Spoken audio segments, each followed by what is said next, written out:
네, 안녕하세요. 반갑습니다. 이번에 블록체인 칩 핫 개론에 대해서 진행하게 된 김동환이라고 합니다.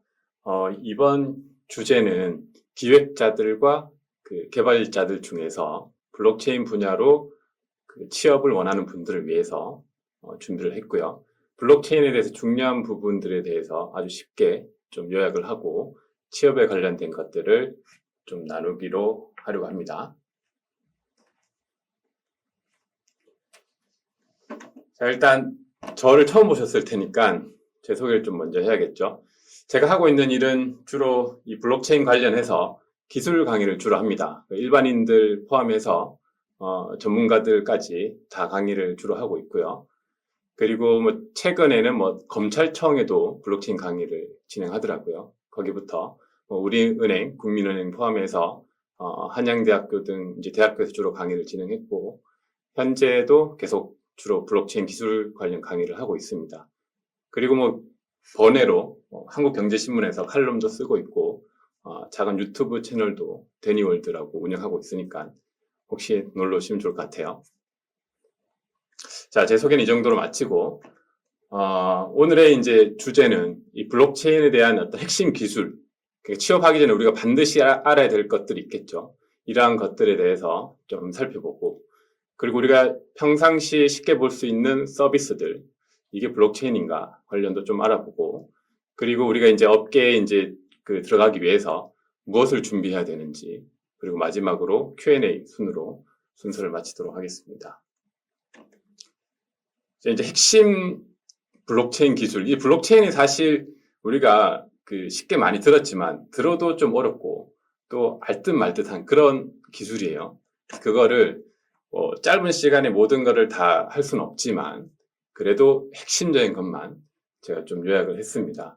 그래서 취업할 때 우리가 뭐 인터뷰도 보고 하잖아요. 그러한 부분에 있어서 최소한 이거 정도는 알아야 되지 않겠나 싶은 것들을 좀 준비를 했고요. 먼저 이제 블록체인이란 무엇인지를 좀 한번 살펴보죠. 블록체인 우리가 많이 들었는데 여기 보시면 왼쪽에 작은 상자가 하나 있고 오른쪽에 이 체인으로 묶여진 게 있습니다. 이게 이제 블록체인인데 사실 이 블록체인이라는 용어는 우리가 흔히 알고 있는 비트코인으로부터 나왔는데 비트코인 100세에는 이 블록체인이라는 용어는 없고 이 블록체인이라는 이 개념만 존재합니다. 거기서 이제 개념이 파생했고 실제 이제 블록체인을 보면 이 블록에는 이 디지털 형태로 된 모든 데이터들이 다 들어갈 수 있어요. 그게 뭐 어떠한 것도 상관없죠. 우리가 현재 이 아날로그 세상에 살고 있는데 우리 자체를 디지털화 다 할 수 있잖아요. 그러니까 모든 데이터들이 이 블록에 들어갈 수 있는 거죠. 그래서 그 방법에 대한 그 논의가 이 체인입니다. 그래서 블록체인이라고 하면 쉽게 이렇게 설명할 수 있죠. 블록에는 무엇이 들어갈 것이고 이 체인은 이 블록들을 이 체인 말 그대로 엮은 거죠. 엮은 거는 무슨 말이냐면 이 how를 의미합니다. 이 블록체인이 뭐 보안에 강하다 뭐 그런 여러 가지 얘기들이 있잖아요. 그게 바로 이 오른쪽에 체인이 의미하는 거죠. 이 how인데 비트코인으로 예를 들면 우리가 흔히 알고 있는 뭐 채굴이라고 하죠. 그걸 좀 전문적인 용어로 이야기하면 작업 증명 합의 알고리즘이라고 합니다. 뭐 POW라고 해서 뭐 Proof of Work라고 하죠. 그래서 오른쪽에 이 체인이 그 블록체인을 표현하는 이 다양한 합의 방식들이 있어요. 그래서 그 합의 방식에 대해서 설명하는 거죠. 그래서 다시 한번 설명하면 이 블록체인이라고 하는 것은 이 블록에 어떠한 데이터가 들어가고 그 들어있는 그 데이터를 어떻게 합의할 것인가, 어떻게 합의해서 이 데이터들을 연결시킬 것인가에 대한 어떤 총체적인 기술 방법이라고 우리가 정의할 수 있을 것 같습니다. 자, 그렇게 이제 정의된 이제 블록체인, 그걸 좀 구체적으로 보면 뭐 이런 식으로 되어 있죠. 뭐 제네시스 블록부터 첫 번째 블록, 뭐 그리고 두 번째 블록, 세 번째 블록에 보면 첫 번째 블록에 뭐 굿데이라는 데이터가 들어가 있고 두 번째 블록에 뭐 thursday, 세 번째 블록에 뭐 핑거프린트 이렇게 데이터가 있는데 이 데이터들이 보면 밑에 이 해시라고 있죠. 해시는 뭐 어려운 그 용어긴 하지만 쉽게 우리가 이해하면 주소입니다. 주소. 여러분들 집 주소가 어떻게 되죠? 세상에 하나밖에 없죠. 만약에 여러분들이 저한테 저희 집 여러분 주소를 알려주시면 제가 그 주소를 찾아가면 여러분들 집에 도착하겠죠. 다른 집에 가지 않는 거예요. 그런 것처럼 해시는 딱 유일한 값입니다. 모든 블록들은 유일한 자기 주소를 가지고 있어요. 그게 이제 해시인데, 이 해시들이 이 서로 이렇게 연결돼 있어요. 그 연관관계가 있기 때문에 이 연결을 어떻게 할 것인지가 이 블록체인을 결정하는 것이고, 이 해시에 대해서 뭐 지금 다 설명하기는 조금 부족하고, 해시에 대해서 아주 강력하게 우리가 이해하는 방법이 있습니다. 그게 무엇이냐면, 요 마트로시카 여러분 아시죠? 이 러시아에서 이제 유명한 인형인데, 이게 보면 우리가 마지막 가장 큰 마트로시카를 열어보면 이 가장 작은 것부터 이렇게 쭉 들어가 있잖아요. 이러한 형태가 블록체인이에요. 그러니까 다시 돌아와서 첫 번째 블록이 있고, 두 번째 블록이 있고, 세 번째 블록이 있으면 각각 주소들이 있는데, 이 주소들이 첫 번째 블록이 두 번째 블록에 포함되고, 두 번째 블록이 세 번째 블록에 포함됩니다. 그래서 첫 번째와 두 번째, 세 번째 블록, 결국에 이제 마지막 세 번째 블록을 보면 이 1, 2, 3번에 대한 모든 주소들의 총합을 얘가 다 갖고 있는 거죠. 그래서 마지막 블록을 가지고 결국에 모든 블록들을 검증할 수 있는 그 합의 알고리즘이 이 해시인데, 이렇게 설명은 좀 어렵죠. 그래서 그 어려운 설명을 한마디로 이야기하면 이 마트로시카가 됩니다. 그래서 예를 들어서 이제 우리가 마트로시카를 하나씩 집어넣잖아요. 집어넣으면 우리가 1번의 마트로시카를 꺼내고 싶어요. 그럼 어떻게 해야 되죠? 5번부터 4번, 3번, 2번, 1번을 다 열어봐야 됩니다. 그렇지 않으면 이 1번 마트로시카를 꺼낼 수가 없죠. 예를 들어서 3번 마트로시카에 굉장히 중요한 정보를 넣었어요. 뭐 나는 사실 바보가 아니었고 천재였습니다. 뭐 이런 얘기를 넣었다고 합시다. 그럼 그걸 누가 이제 바꾸고 싶은 거예요. 그럼 어떻게 해야 되죠? 5번 마트로시카를 열고 4번을 열고 3번을 열어야 되는 거죠.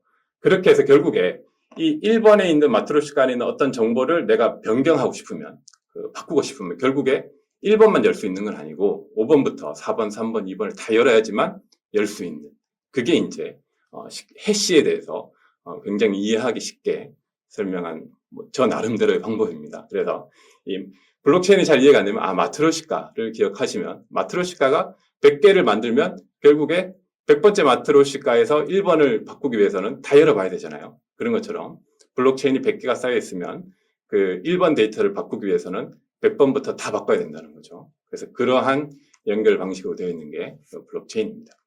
이렇게까지만 하면 블록체인에 대해서 여러분들이 다 이해했다고 해도 될 것 같아요. 자, 그게 이제 블록체인의 핵심이고, 그런 이제 방법론을 취하고 있는데, 이게 이제 보통 중앙화, 탈중앙화 이렇게 알려져 있죠. 그래서 탈중앙화 방식으로 되어 있는 게 이 블록체인인데, 그렇게 이제 변경할 수 없는 블록들의 모든 데이터들을 나 혼자 가지고 있는 게 아니고, 이 중앙화 방식에서는 중앙의 서버에서 서버가 하나 혹은 이중화해서 2개 아니면 백업해서 한 2-3개 정도 가지고 있죠.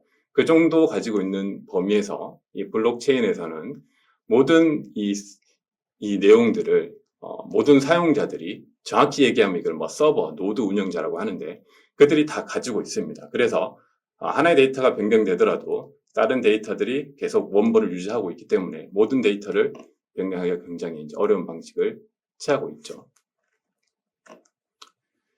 자, 그렇게 이제 블록체인 개념은 이 정도로 정리하면 될 것 같고요. 그럼 이 블록체인을 탄생시킨 핵심적인 거를 이제 좀 우리가 봐야 되는데, 다른 많은 것들을 볼 수 있지만 우리가 최소한 이 블록체인 업계에 취업하기 위해서는 이 비트코인하고 이더리움 정도는 우리가 좀 이해하고 있어야 됩니다.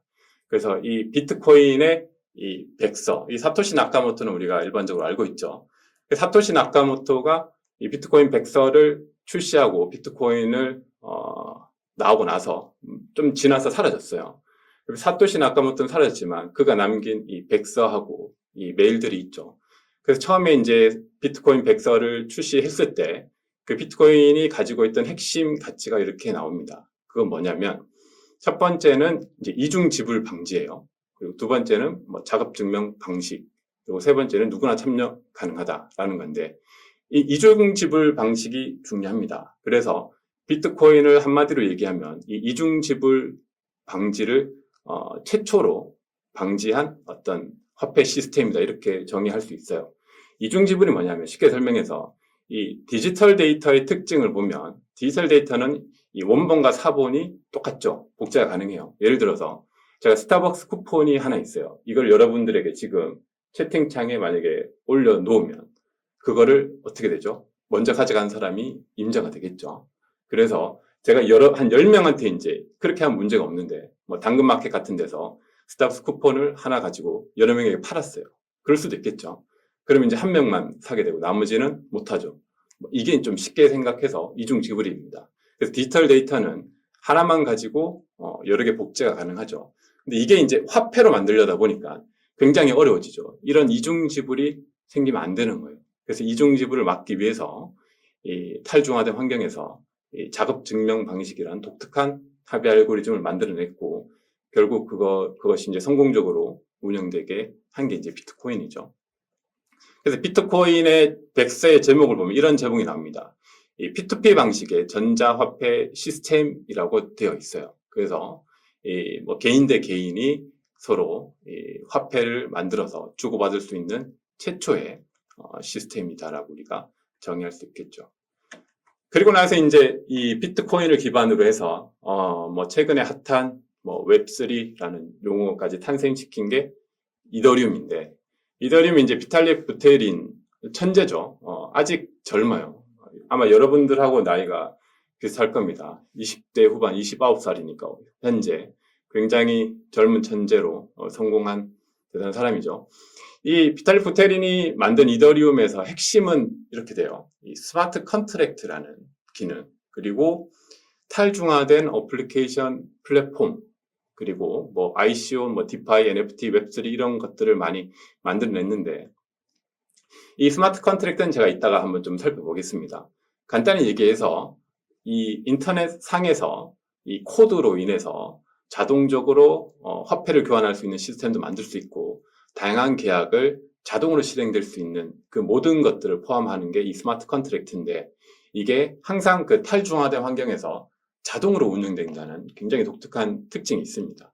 그래서 이 스마트 컨트랙트를 그 필두로 해서 다양한 어떤 탈중화된 어플리케이션들이 생기죠. 그러한 것들을 이 비탈 부테린이 사람들이 뭐 개발하고 사용할 수 있는 플랫폼을 만들겠다라는 게 이더리움이에요. 그래서 이더리움은 이 스마트 컨트랙트와 탈중화된 어플리케이션을 위한 어떤 플랫폼이 되는 거죠. 그 플랫폼이 실제 여기 3번에 언급한 ICO 같은 경우, 이니셜 코인 오퍼링이라고 하죠. 그래서 뭐 지금도 뭐 굉장히 뜨겁긴 한데 초반에는 이제 사람들이 이 토큰을 원래는 IPO 방식, 그러니까 회사가 키우고 나서 자기 주식을 상장해서 회사 가치를 올렸는데 그 회사를 만들기 전부터 코인을 발행해서 초기 투자금을 받아서 회사를 성장시킬 수 있는 그런 기반을 만들었죠. 물론 사기들도 굉장히 많았지만 득을 본 기업들도 많이 있습니다. 그래서 이제 발전된 형태가 뭐 디파이라든지 그 다음에 NFT는 여러분들이 잘 알고 계시죠. NFT 포함해서 요즘에 이제 인기가 많은 웹3까지 이 모든 것들이 이더리움 위에서 운영이 되었습니다. 디파이를 한마디로 정의하면 이 탈중화된 금융인데 디파이는 보통 우리가 이제 코드 is law라고 하죠. 코드는 법이다. 뭐 이더리움이나 이 블록체인을 하시는 분들이 굉장히 좋아하는 표현인데 그 코드가 법이라는 거예요. 그 코드대로 항상 프로그램이 진행되는데 디파이는 이거를 좀 발전시킵니다. 어떻게 발전시키냐면 이건 제가 적은 문구긴 한데 코드 is money가 돼요. 실제 그렇습니다. 그래서 이 예전에는 이 코드가 이 개발자들이 어떤 프로그램을 만들거나 뭐 금융 플랫폼을 만들면 어떤 기술로서만 존재했죠. 기술 위에 실제 경제가 운용되었는데 이 디파이가 출시되면서 그렇지 않고 이 기술 코드가 그 돈을 가지고 있어요. 그래서 코드가 곧 돈을 의미합니다. 그래서 완전히 바뀐 거죠. 그래서 코드가 실제 금융 가치가 생겨버린 거예요. 그게 이 디파이의 어떤 정의라고 할 수 있습니다. 그래서 이 예시를 제가 하나 가져왔는데 보통 이제 이더리움 위에서 우리가 솔리디티라는 어떤 언어를 가지고 프로그래밍을 합니다.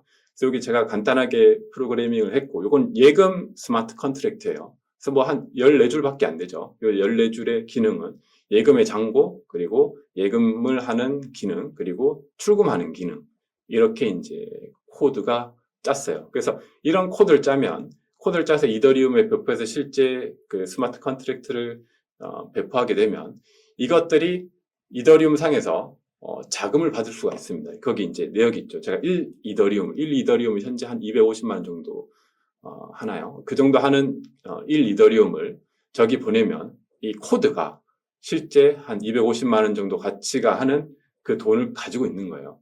그러니까 예전에는 코드가 어떤 기반을 두고 그 위에 어떤 그 시스템만 제공하는 거죠. 근데 스마트 컨트랙트에서는 코드가 곧 돈이 됩니다. 그래서 이와 관련 이제 해킹 사건들도 많이 일어나긴 하죠. 그래서 실제 저렇게 이제 만들어진, 종은 제가 간단하게 만든 거고, 실제는 좀 더 복잡하겠죠. 복잡하게 만든 그 모든 이 디파이들을 우리가 이제 탈중화된 금융이라고 하는데, 여기 보시면 그 이더리움 포함해서 다른 많은 이 디파이들이 있는 이제 시가총액이 왼쪽에 나오는데, 이거 조금 예전 자료긴 한데, 55빌리언 달러. 그러니까 우리나라 돈은 한 6, 70조 정도 되겠죠. 그보다 좀 더 많은 금액인데, 예전에 보면 굉장히 저 가치가 높았을 때는 한 270조 원 정도까지 했습니다. 그리고 우리가 잘 알고 있는 그 테라 사태로 인해서 그 테라뿐만 아니고 테라가 이제 디파이 중에 하나였는데 그 많은 디파이 상품들이 다 같이 이제 붕괴가 많이 됐죠. 그래서 현재는 뭐 한 73조 원 정도 지금 운영이 되고 요거는 계속 이제 바뀌는 거죠. 초기 시장이니까 시장 자체가 많이 바뀌긴 하지만 어쨌거나 이 디파이 상품에 약 73조 원 정도 되는 그 금액이 코드로 존재한다는 거예요. 이거 자체가 지금까지 없었던 굉장히 큰 어떤 혁명적인 그러한 얘기가 되죠. 그리고 삼성전자 시총이 한 430조 원 정도 되거든요. 그러니까 삼성전자의 뭐 한 반 정도 되는 그 정도 금액의 가치가 이 스마트 컨트랙트 상의 코드로 존재하고 있고 거기에 자금들이 있다라는 사실입니다. 자, 그렇게 해서 이제 우리 디파이는 곧 그 돈이다라고 우리가 이해하면 될 것 같고요. 이건 이제 제가 이제 간단하게 좀 그림을 그렸는데, 이 암호화폐 생태계 지도입니다. 여기 보면 뭐 비트코인과 이더리움, 뭐 그리고라고 했는데, 제가 생각할 때 이제 비트코인 같은 경우는 우리나라의 어떤 강북과도 같은 그런 위치에 있는 것 같아요. 사실 뭐 지금은 강남이 더 핫하지만 그렇지만 강북의 중요한 것들은 다 있잖아요. 중요한 것들 다 있고 뭐 클래식한 것들부터 우리나라의 역사와 전통을 계속 지키고 있죠.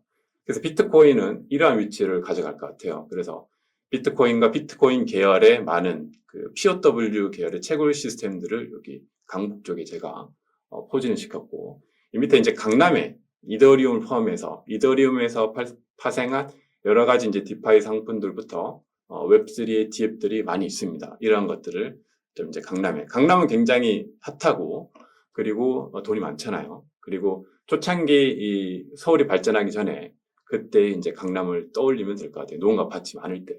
그때 이제가 지금 이더리움 상황이 아닌가. 그리고 주변 이제 수도권에는 이 이더리움을 또 경쟁하는 많은 이 레이어 1들이 있습니다. 그래서 이러한 레이어 1들의 블록체인들을 이렇게 저희가 좀 표현을 해봤습니다. 자, 그래서 이렇게 그 지도를 한번 그려봤고, 이 웹3 우리가 이제 한참 핫한데, 웹3는 블록체인 취업을 하려면 지금 뭐 블록체인 기업들은 다 이 웹3로 이제 회사들을 브랜딩하기 때문에 웹3가 뭔지는 여러분들이 아실 텐데 한번 다시 한번 설명드리면, 그리고 웹의 이제 변천사죠. 우리가 초창기 야후, 지금은 거의 사라졌는데, 지금은 이제 구글이나 뭐 네이버 뭐 이런 것들이 남아있죠. 그래서 초창기에 이제 웹은 이 리드, 그러니까 읽는 것만 됐어요. 우리가 검색해서 정보들을 찾고 또 우리가 활용하고 했었죠. 그러다가 이제 발전해서 이 페이스북 같은 이 소셜 미디어, SNS가 등장하기 시작합니다. 그리고 뭐 블로그나 뭐 인스타그램 이런 것들 모두 다 포함이겠죠. 이 SNS 시대에서는 이 사용자들이 읽기만 하는 게 아니고 이 라이트 이제 자기 글을 쓰기 시작해요. 자기 글이나 자기 사진을 올리거나 활동을 하기 시작하는 거죠. 그러면서 이제 웹의 생태가 굉장히 커집니다. 단순히 보는 것보다 이제 참여자로 존재하는 거죠. 그래서 이제 새로운 직업들도 많이 생겼어요. 인플루언서라든지 그러한 많은 직업들이 생겼죠.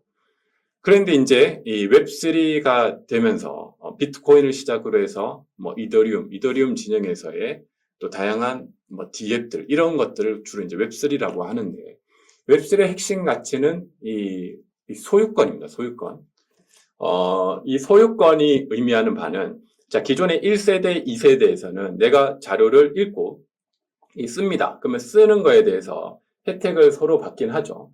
받는데 제가 페이스북에 글을 많이 쓴다고 하더라도 페이스북이라는 회사가 잘 되는 것이지 제가 잘 되는 건 아니었어요. 그래서 이러한 그 틈을 노려서 이제 유튜브가 좀 많이 성장했죠. 유튜브는 이 컨텐츠를 제공한 사람들에게 수익을 같이 배분합니다.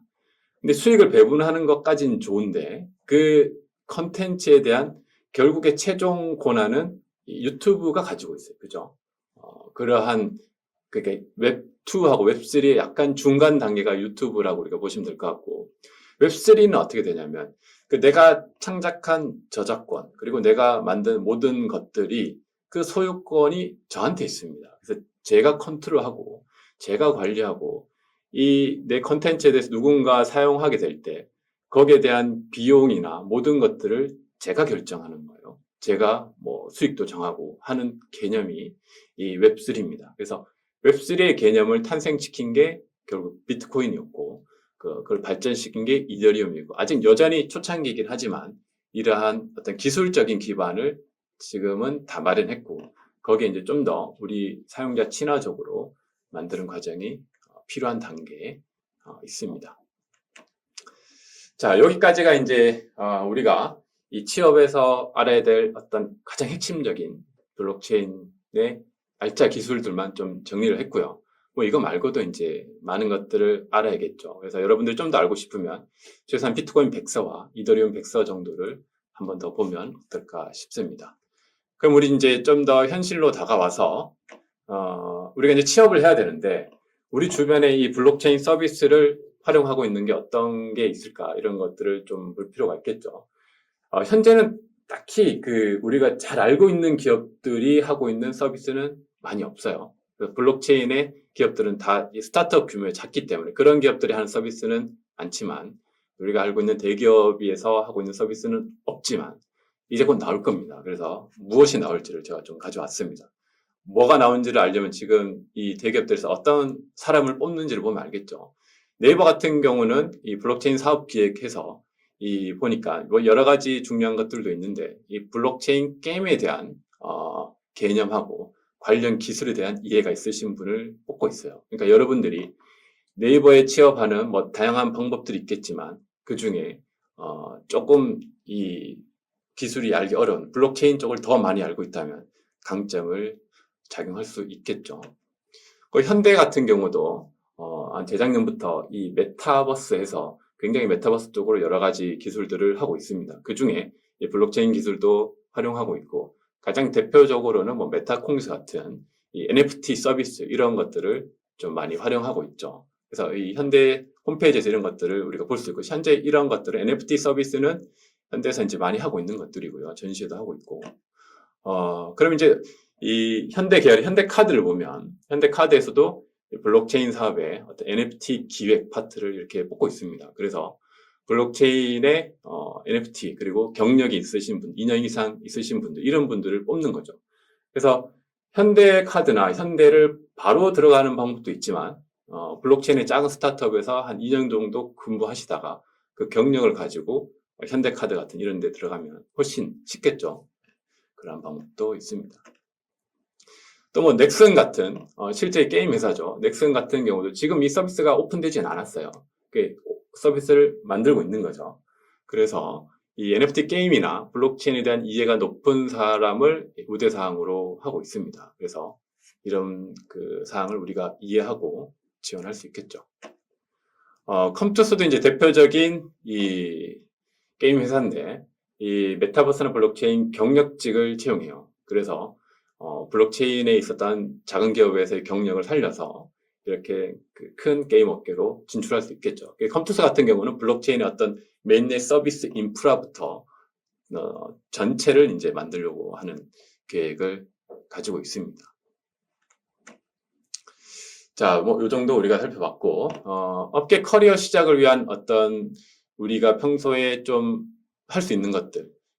보통 이 블록체인은 트위터 중심으로 많은 정보들이 오갑니다. 그래서 최소한 이제 이더리움을 창시한 비탈릭 부테린을 팔로우하면서 정보들을 따라가면 되겠죠. 이제 곧 있을 5월 달에는 이드콘 같은 행사에 우리가 이제 참여할 수도 있을 거고요.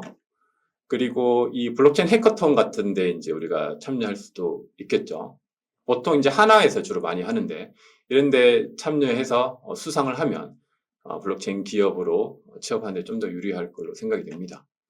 그리고 이제 많은 블록체인 미드업들이 주로 무료로 이제 운영되고 있으니까 그러한 부분에서 참여해서 정보들을 얻는 것도 가장 최신의 기술들과 트렌드를 파악할 수 있는 좋은 방법 중에 하나입니다.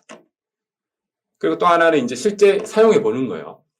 비트코인으로 할 수 있는 건 많이 없죠. 이더리움으로 할 수 있는 건 많이 있거든요. 그래서 이더리움을 지갑을 설치해보고 D앱을 한번 사용해보고 NFT도 비싼 거 말고 저렴한 거를 한번 만들어도 보고 요즘은 NFT를 만드는 것도 무료로 만들 수 있어요. 만들고 뭐 디파이에서의 그런 금융상품들도 한번 활용해보고 뭐 스테이크는 뭔지 이해하기 위해서 스테이킹도 실제 한번 소액이라도 한번 해보고 이런 것들을 하게 되면 이게 이제 웹3구나라는 거를 우리가 실제 이제 이해하게 되고 사용해 본 사람이랑 안 해본 사람이랑 다르기 때문에 사용해보고 면접을 간다면 좀 더 면접에 다양하게 이제 대응할 수 있겠죠.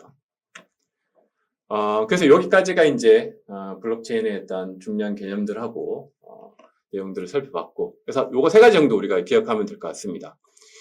일단 블록체인은 그 누구도 변경할 수가 없고 결국에 두 번째 이 코드가 곧 돈이다라는 거죠. 코드 is money. 이게 이제 굉장히 중요한 개념입니다. 코드 is money인데 이 코드가 돈이 되고 그렇기 때문에 예전에 이제 개발자 같은 경우는 보통 뭐 금융 쪽도 마찬가지고 금융 쪽의 개발자들이 연봉을 많이 받긴 하지만 금융 쪽의 개발은 이 경제의 어떤 인프라를 이제 구성해 주는 그래서 금융 안에서도 약간 이제 의린 입장이었죠.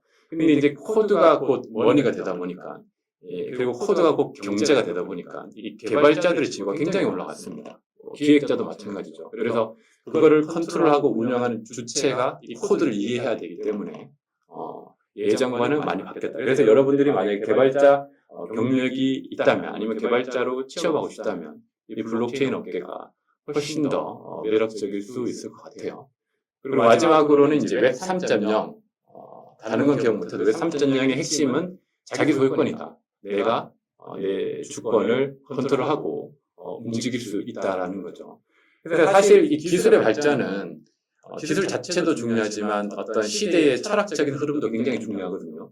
요즘의 시대의 흐름을 보면 결국에 자기 자신이 굉장히 중요하잖아요. 그래서 자기 자신이 중요한 시대에 이러한 기술이 나왔기 때문에 이러한 기술은 앞으로도 잘 될 수밖에 없다고 그렇게 생각을 하고 있습니다. 그래서 이 3가지 블록체인은 누구도 변경할 수 없고 코드가 곧 돈이고 그리고 웹 3.0의 핵심은 자기 소유권이다.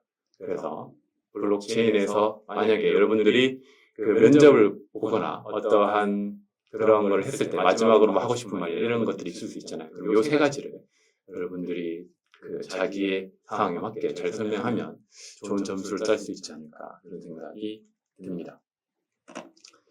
자, 여기까지가 이제 제가 강의한 주로 내용이고 자주 묻는 질문들을 좀 살펴보겠습니다. 자주 묻는 질문들을 살펴보고 마지막에 Q&A 시간을 갖도록 할게요. 첫 번째 자주 묻는 질문 중에 하나인데 현재 국내에서 블록체인 사업이 차지하는 비중이 어떤지 전망이 마냥 밝은지 현실적으로 알고 싶습니다. 실제 국내에서 블록체인 사업이 차지하는 비중은 이 정부에서는 한 5년 전부터 블록체인 사업들을 많이 하고 있어요. 근데 그거를 실제 참여할 수 있는 일반 기업체가 적어서 굉장히 소수 기업들이 그 정부의 블록체인 사업들을 다 차지해서 진행하고 있는 상황이고요. 그리고 이제 보통 블록체인 기술을 가지고 있는 작은 기업들이죠. 스타트업이나 뭐 50명 이하의 작은 기업들이 대부분이고 아직 많지는 않습니다. 그러니까 100명 이상도 거의 없고 50명에서 100명 이하 정도의 블록체인 기술을 가지고 있는 국내 사업들이 있고요. 소기업들이 실제 기술을 가지고 있는. 그리고 이제 대기업군으로 들어가면 모든 대기업들에서는 그 블록체인 파트가 오래전부터 계속 있었어요. 그러니까 연구소 개념으로 계속 있었고 사람들을 뽑고 있고 연구하고 개발하고 있고 하고 있는 상황입니다. 그래서 외부에 잘 알려지진 않았지만 대기업부터 금융권들 그리고 정부의 주요 기관들은 블록체인 파트에서 일부 그 인력들을 가지고 계속 하고 있는 상황입니다. 그래서 밝을지 현실적으로 어떨지는 아직은 명확하진 않아요. 스타트업이고 작다는 거죠. 그래서 여러분들이 좀 더 이 분야에서 초기에 입지를 가지고 싶다라고 하면 굉장히 밝다고 볼 수 있죠. 아직 인력들이 없고 부족한 상황에서 지금 진입해서 앞으로 이 사업이 커진다면 커졌을 때 굉장한 이제 위치에 갈 수 있는 거죠.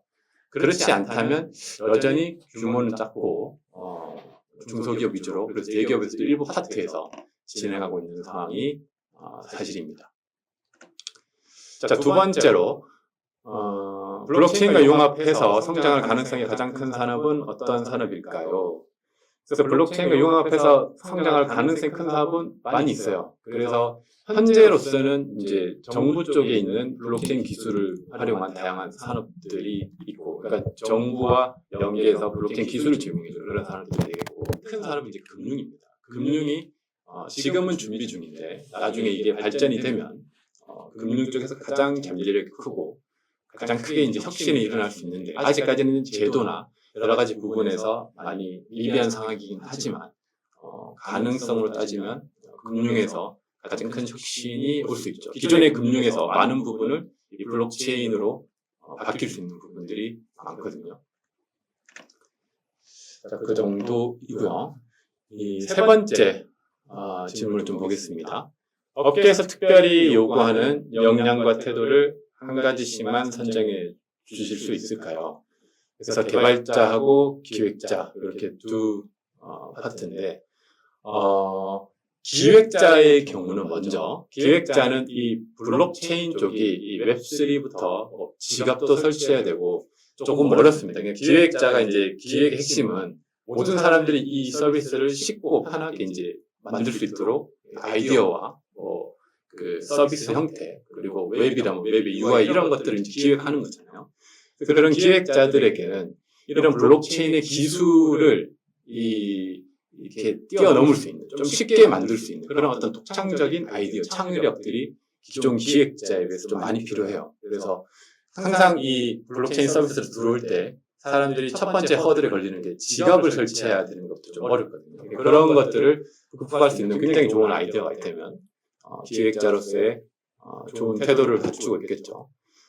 개발자의 경우는 기존 개발에 비해서는 굉장히 좀 차이가 있습니다. 왜냐하면 이 블록체인 기술 쪽은 아직 완성되지 않았고 계속 새로운 기술이 나와요. 그리고 매뉴얼이나 문서 같은 것들이 잘 다듬어져 있지 않습니다. 그래서 굉장히 시행착오를 많이 해야 되는, 그래서 뭔가 잘 갖추어진 데서 개발을 했던 분들은 조금 어려울 수 있고 새로운 것들을 시도하고 자료가 없는데도 많은 것들을 이제 도전하고 싶은 그런 개발자라면 이렇게 잘 맞을 수 있고, 개발자로서 또 요구되는 게 그냥 개발만 잘해야 되는 게 아니고 블록체인은 이제 금융과 경제에 대한 지식도 굉장히 많이 필요합니다. 그렇다고 뭐 굉장히 높은 지식은 아니지만 금융과 경제에 대해서 기본적으로 개념들을 이해해야 되는 부분들이 존재하죠. 그래서 그런 것들이 있다면 개발자와 기획자가 굉장히 좋은 태도를 갖출 수 있을 것 같고, 또 하나 이제 개발자하고 기획자는 이 반대를 가지고 있으면 좋아요. 제가 예전에 현업에서 일할 때 보니까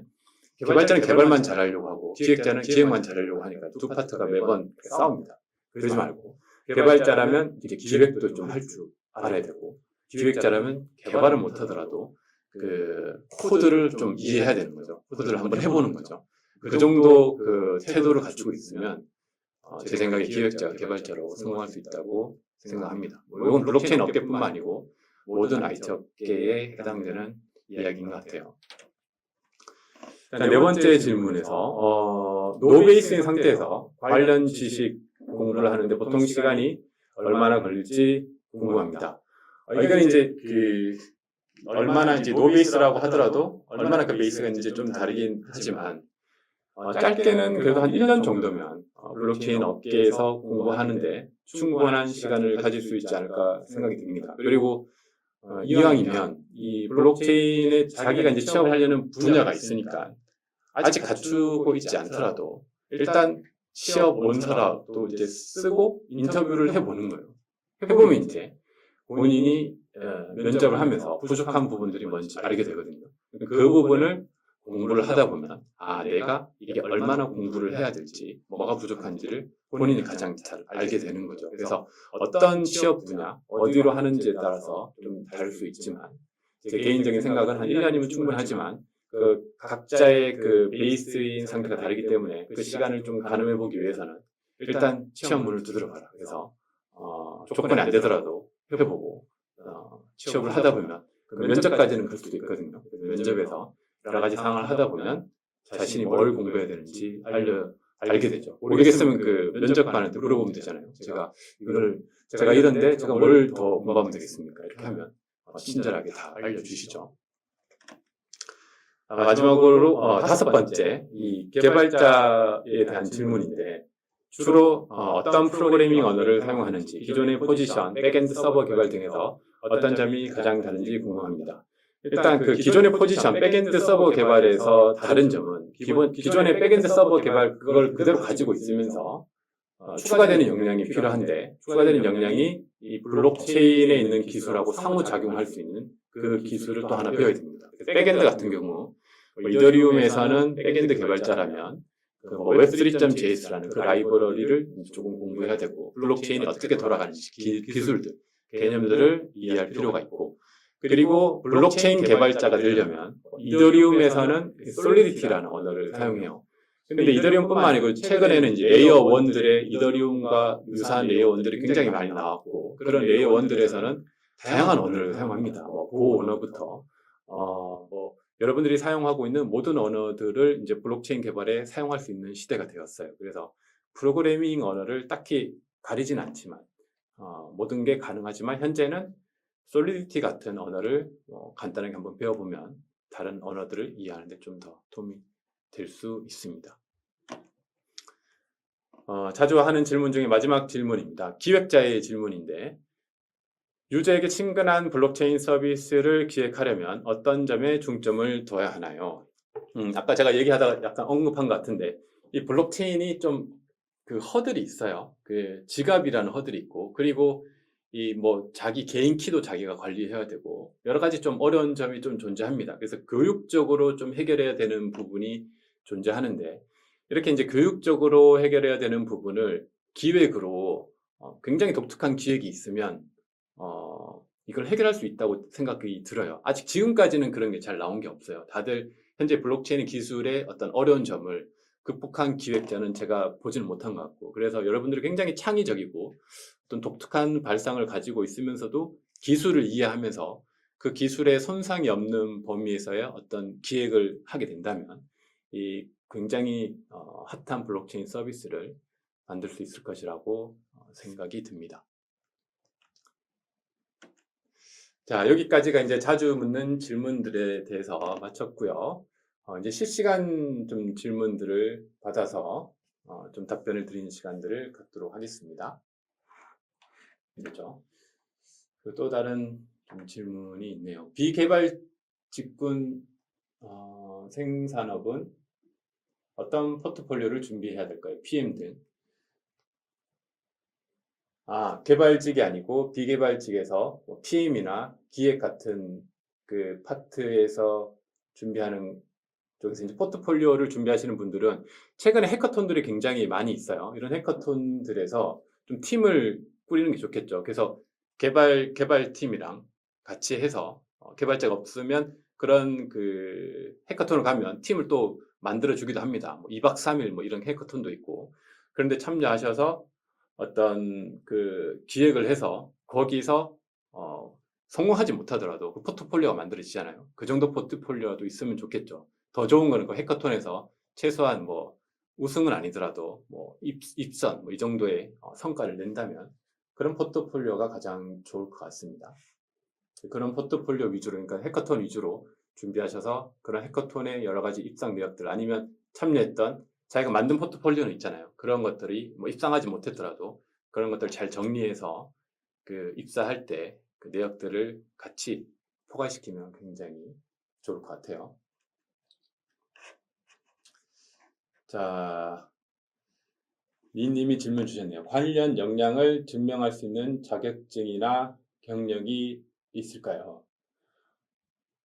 현재는 이 자격증은 없어요. 뭐 이게 새로운 분야니까 자격증을 말할 수는 없을 것 같고, 경력도, 경력을 이제 본인이 만들어야겠죠. 뭐 작은 스타트업 같은 데서는 이제 인턴들도 최근에는 조금씩 있더라고요. 그래서 그런 인턴들을 지원하시거나 하셔서 경력을 만드는 것도 좋고, 아니면 이쪽 관련해서는 아니면 트위터에서 본인만의 어떤 노하우를 가지고 공부한 것들, 자료를 만들어서 그런 것도 좋은 방법 같아요. 본인 스스로 어느 정도 이제 그 본인이 공부한 것들을 유용한 정보를 만들어서 사람들에게 공유해서 자기 트위터와 팔로우가 어느 정도 되면 그런 것도 일종의 경력이 될 수 있을 것 같습니다. 예, 하늘아래님이 질문 주신 걸 좀 볼게요. 블록체인 사설 교육을 통한 개발 경험 보충에 대해서는 어떻게 생각하시나요? 추천하실 만한 과정이 있을까요? 그래서 제가 이제 사설 교육은 잘 모르겠고 그 무료 교육도 있습니다. 제가 하고 있는 교육이긴 한데 그 과기부에서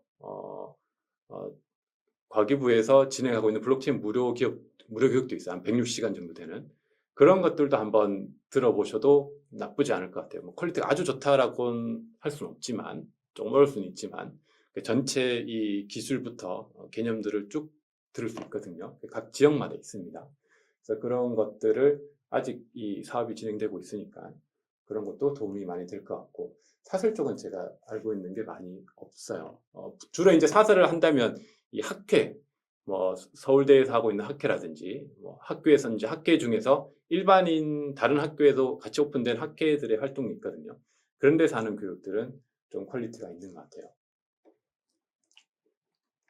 자, 또 다른 질문은 라이프 체인징님의 질문인데 GPT와 같은 AI가 앞으로 5년, 10년 급격하게 발전할 때 블록체인 개발자는 일반 웹 모바일 개발자와 어떻게 다른 영향을 받을까요? 좀 찾아보니 AI 발전으로 부정적으로 영향받는 직업 순위 안에 블록체인 개발자가 특정되어 있는 것을 보았습니다. 블록체인 관심이 많은데 이 부분이 걱정됩니다. 그 GPT 같은 AI가 이제 발전하게 될 때 이제 블록체인 개발자든지 이 개발자의 어떤 위치를 말씀하시는 거죠. 근데 사실 그 GPT 발전하더라도 그 굉장히 단순한 개발자 있죠. 그런 단순한 개발자들은 필요 없을 수 있지만 중급 그리고 고급 그리고 굉장히 사실 개발 자체는 이 설계와 여러 가지 노하우들이 필요하거든요. 그래서 그러한 역량을 갖춘 개발자들은 GPT하고는 사실 상관은 없습니다. 그래서 그러니까 AI 쪽도 상관없고 뭐 블록체인도 마찬가지고 다른 모든 개발 쪽에 GPT의 한계가 있어요. 그래서 그러니까 초중급까지는 괜찮지만 그 이상은 어차피 인간이 해야 된다고 우리가 이해할 수 있을 것 같습니다. 있네요. 블록체인 업계에 지인이 없어서 현직자에게 콜드메일을 통한 인터뷰가 가능할까요? 그거는 한번 트라이 해보시길 바랍니다. 해보시면 뭐 충분히 가능할 수 있을 것 같아요. 그래서 뭐 시도를 해보시고 뭐 쉽진 않겠지만 그 시도할 때 이제 메일이나 이런 것들을 좀 구체적으로 본인의 역량들을 잘 해야겠죠. 자, 질문 없으시면 이렇게 해서 마무리하도록 하겠습니다. 그러면 오늘 그 뭐 짧은 시간 이 블록체인 학개론과 여러 가지 것들을 다루었는데 구체적인 내용은 또 다음 진행되는 것들을 통해서 관심 가져주시고요. 오늘의 이 강의는 여기까지 하고 마치도록 하겠습니다. 감사합니다.